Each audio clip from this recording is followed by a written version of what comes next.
Roommate let her boyfriend stay rent-free for months. Said it's none of your business.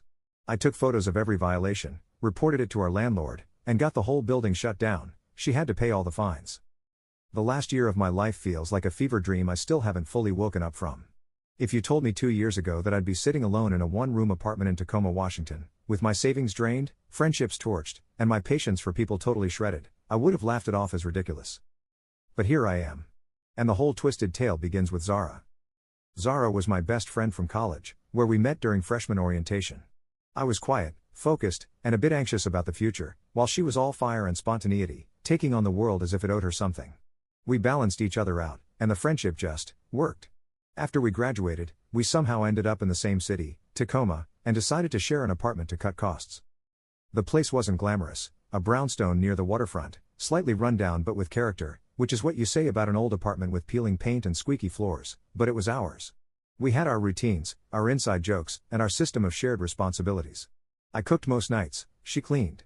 I paid the Wi-Fi, she paid for the utilities. It was a good setup, and we were in sync. But then, along came Gregor. She met Gregor at some concert, and soon, he was all she could talk about. He's just different, you know? She said one night, sprawled out on our couch with a dreamy smile. He's so intense, but in a mysterious, kinda tortured way. And he really listens. He's deep, Ashani. Not like all those guys who just talk about themselves. I'd heard variations of this before. Zara had a thing for broken guys, intense, mysterious, and often unemployed. They'd swoop in, live off her generosity for a while, and then drift off, leaving her feeling used and me stuck consoling her with wine and ice cream. But I didn't say anything. She seemed happy, and who was I to judge? The honeymoon phase was intense, and Gregor was over a lot. At first, it was every few days, then every other day, then nearly every day. I started noticing little signs that he wasn't just a guest anymore. His shoes by the door, his shampoo bottle in the shower, his weird protein shake powder in the pantry. But it wasn't until one night that it fully dawned on me he'd moved in. It was about midnight, and I'd just gotten home from a late shift. The apartment was dark except for the glow of the TV in the living room. I expected Zara, but when I walked in, there was Gregor, sprawled out on the couch in his boxers, watching some loud action movie on my Netflix account. I blinked, feeling an odd mix of irritation and disbelief. Gregor? Where's Zara? He didn't even look away from the screen. She went to bed early. Said she wasn't feeling well. I could feel the annoyance building. And, you're just staying here? Alone? He finally looked at me, his face completely unbothered. Yeah, is that a problem? I didn't know what to say.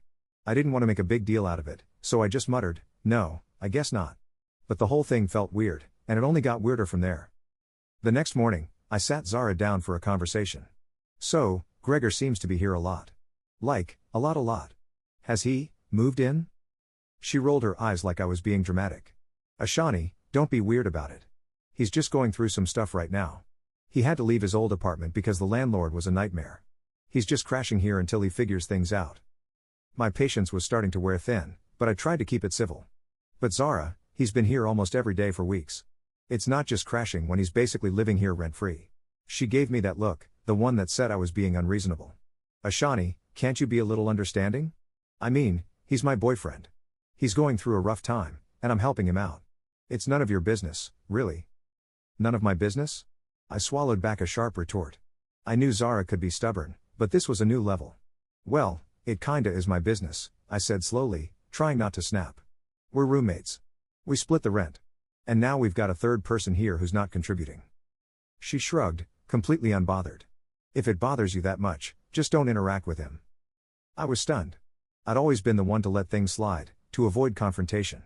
I kept the peace between us, picked up her messes when she was too busy, and made excuses for her when she was late with bills. But this felt like a huge slap in the face.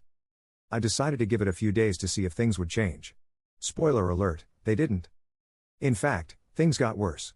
Gregor wasn't just lounging around the apartment now, he was starting to act like he owned the place. He'd leave his stuff everywhere, clothes on the bathroom floor, dirty dishes piled up in the sink, crumbs on the couch, and wrappers shoved under the coffee table. I even caught him using my shampoo and conditioner, which I'd bought with my own hard-earned money, without asking. One morning, I walked into the kitchen to find Gregor slumped at the table, eating a bowl of cereal. My cereal. I gritted my teeth and grabbed a coffee mug, trying to keep things civil. Morning, Gregor. Morning, he mumbled, not even bothering to look up. I tried to keep it casual. So, do you have any plans today? He finally looked at me, raising an eyebrow. What's that supposed to mean? I forced a smile. Just, wondering if you're looking for work or something? He smirked, and it was the most infuriating expression I'd ever seen. I'm taking some time to figure things out. Zara's fine with it. Oh, is she? I said, unable to keep the edge out of my voice. It's just that, this is our place. Mine and Zara's. And you've been here a while without pitching in. He just laughed. Actually laughed, like I was a child who'd asked a stupid question. I think you're overreacting. Zara's got it covered.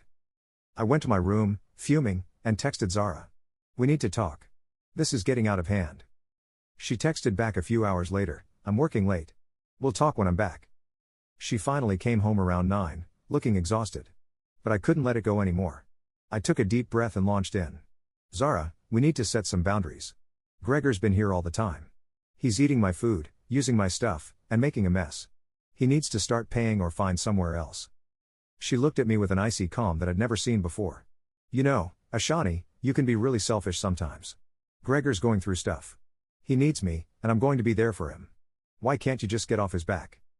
I felt a sick, burning sensation in my stomach. Selfish? Are you serious? I'm paying for everything while he lounges around here like he owns the place. Do you even realize how unfair that is? Unfair?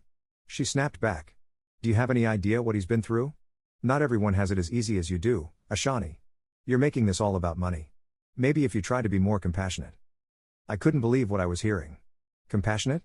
Zara, I've been bending over backward to make this work. But this isn't just a rough patch for Gregor. He's freeloading, and you're letting him. She crossed her arms, looking utterly disgusted with me. You know what? If you can't handle him being here, maybe you're the problem. And just like that, I realized there was no reasoning with her. She had decided I was the enemy. I knew then that nothing I said would get through to her. Zara had made her choice, and it wasn't me, it was Gregor. So, I decided to change tactics. If talking to Zara was pointless, then I'd handle it another way. I'd always been the peacemaker, but I was done playing nice. Gregor kept freeloading, acting like he owned the place. He'd leave his dirty laundry in the bathroom, he'd take over the couch, and I'd even caught him inviting his friends over to drink, as if this were his place to entertain. Zara didn't care. She defended him at every turn. So, I started documenting everything. I took photos of every mess he left, every unwashed dish in the sink, every time he ate my food. I noted every day he stayed over, and every bit of my stuff he used without permission. I even got smart about it and started keeping receipts for everything I bought for the apartment, food, cleaning supplies, utilities, you name it. Then, I went online and read up on tenant laws and what counts as a violation. Turns out, our building had strict occupancy rules, more than 2 people per unit required landlord approval, or else it was a violation of the lease. And if Gregor was there without being on the lease, it was an even bigger issue, especially if he was there for more than a couple of weeks. The kicker? Zara's uncle was our landlord, and I knew he'd take this seriously. When I had a solid collection of photos, receipts, and notes, I arranged to meet with her uncle, Mr. Darvish. I told Zara I was staying late at work, so she'd be out of the way. Then I went to his office in the building and told him I had some concerns about the apartment. He looked surprised when I came in. Ashani? Is everything all right? I took a deep breath. Mr. Darvish, I'm afraid there are some serious issues with the apartment that I think you should know about. I've been trying to talk to Zara, but she's not exactly receptive. He nodded, looking concerned. Go on.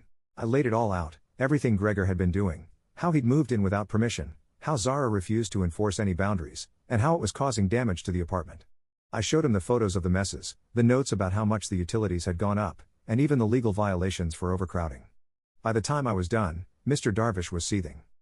This is unacceptable, he muttered, flipping through my evidence. Zara knows better than this. And this Gregor, he's not on the lease, and he's not paying anything? Not a dime, I confirmed. And it's more than just annoying. I'm paying out of pocket for him to live there, and I can't afford it anymore. I wanted to come to you before things got any worse. He nodded, closing the folder of evidence. Thank you, Ashani. I'll handle this. I left his office feeling a mix of nerves and relief. I didn't know exactly what he'd do, but I trusted he'd do something.